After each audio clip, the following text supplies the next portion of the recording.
Hi, we're working on our Bear 224 manners today, and we're doing our Bear 2 Strong, and we are using S for succeed, and we thought a few of these manners would help represent succeeding, which is number 5, and number 9, and number 14. Number 5 is always respect others' comments, opinions, and ideas.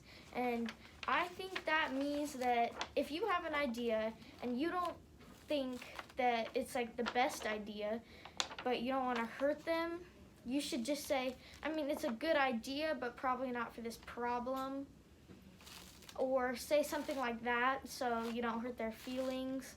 But also, you shouldn't tell a lie. So just be honest, just don't hurt their feelings too.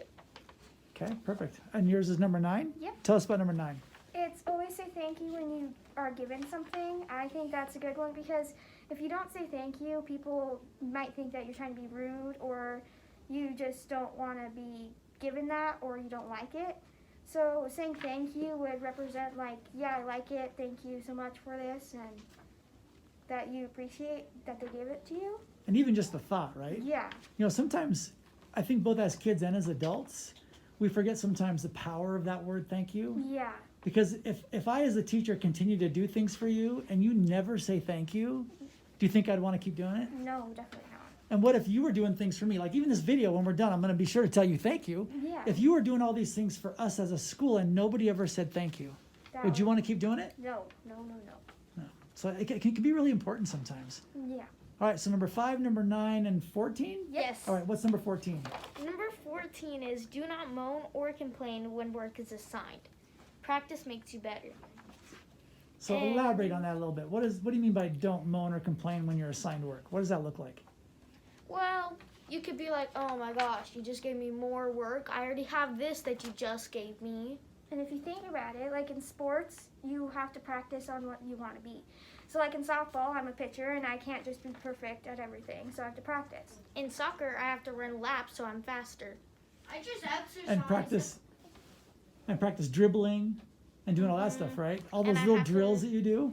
Yep, I have to practice standing on my ball so I can practice how my feet work with the rest of my body. Because we're in competitive, so we could like nudge people if you're like wanting to get the ball or something. So we have to work with our feet and our body. So you mentioned a great word there, competitive. So if our Beartooth Bears are going to go out in the world after they're finished with school and be competitive, they've got to be able to accept work, right? Yes. You got to be willing to go that extra mile like an athlete does on the soccer field or on the baseball diamond, right? And put in the work. Yeah. And sometimes it's hard, right? So what would be another word that maybe even fits into our Bear Too Strong that might also help encapsulate that a little bit to talk about when you're doing something that's hard and even though you don't want to do it. Don't complain, don't groan about it. But what does it mean when you don't do those things and just keep going? You're persevering. You want to just keep going even though it's tough. Yeah. Because if I'm in soccer and I just don't want to do laps, how am I supposed to still be good at running and dribbling and all these different things? So how does that tie back to school when you're maybe a kid in class who doesn't like to read or a kid in class who doesn't like math? Yeah. Math. How are you going to succeed? Math, I don't really like it as much, but I try to succeed in it by practicing flashcards. I do multiple other things, and in class, sometimes I get wrong, and I just keep working harder at it. I don't really like math either, but still, when we do a math problem, by the end of it, I always think it's fun, and I always think I want to do more, even though I still feel like I don't like it, because every day I come to school, and I'm like, wow, especially on Mondays, because it's a weekend, but I came today, and I really did not want to do math. I wanted to do writing and stuff because I like doing that, but math just seemed weird. And then when we went back and did something that we did earlier that I knew pretty well, it was really fun, and I wanted to do more. I wouldn't use the word weird, I'd use different because I mean like math, like yeah. it's different. I mean, if you don't like it, when you're older, you might like it even more than when you're younger. But, like, you still have to try and work.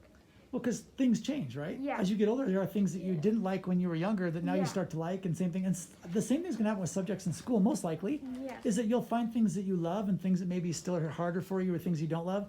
But the biggest thing I think when you're talking about success, and you guys have kind of talked all around the idea, is your attitude, Yes. right? Because don't a lot of those things you talked about also deal with your attitude towards Yeah. that idea? Because if you come to school and you don't want to do math and you actually like don't want to persevere or even try at least, you don't even want to do the slightest easiest problem and you just quit, you're going to have a horrible day. You're not going to have time to think for anything else. You're going to think of that one math problem you didn't do that now you actually kind of want to do. And will you ever succeed? No. No. At least try what you have for now. Nice. So Bear Too Strong, the S stands for Succeed. perfect. Thank you. Yep.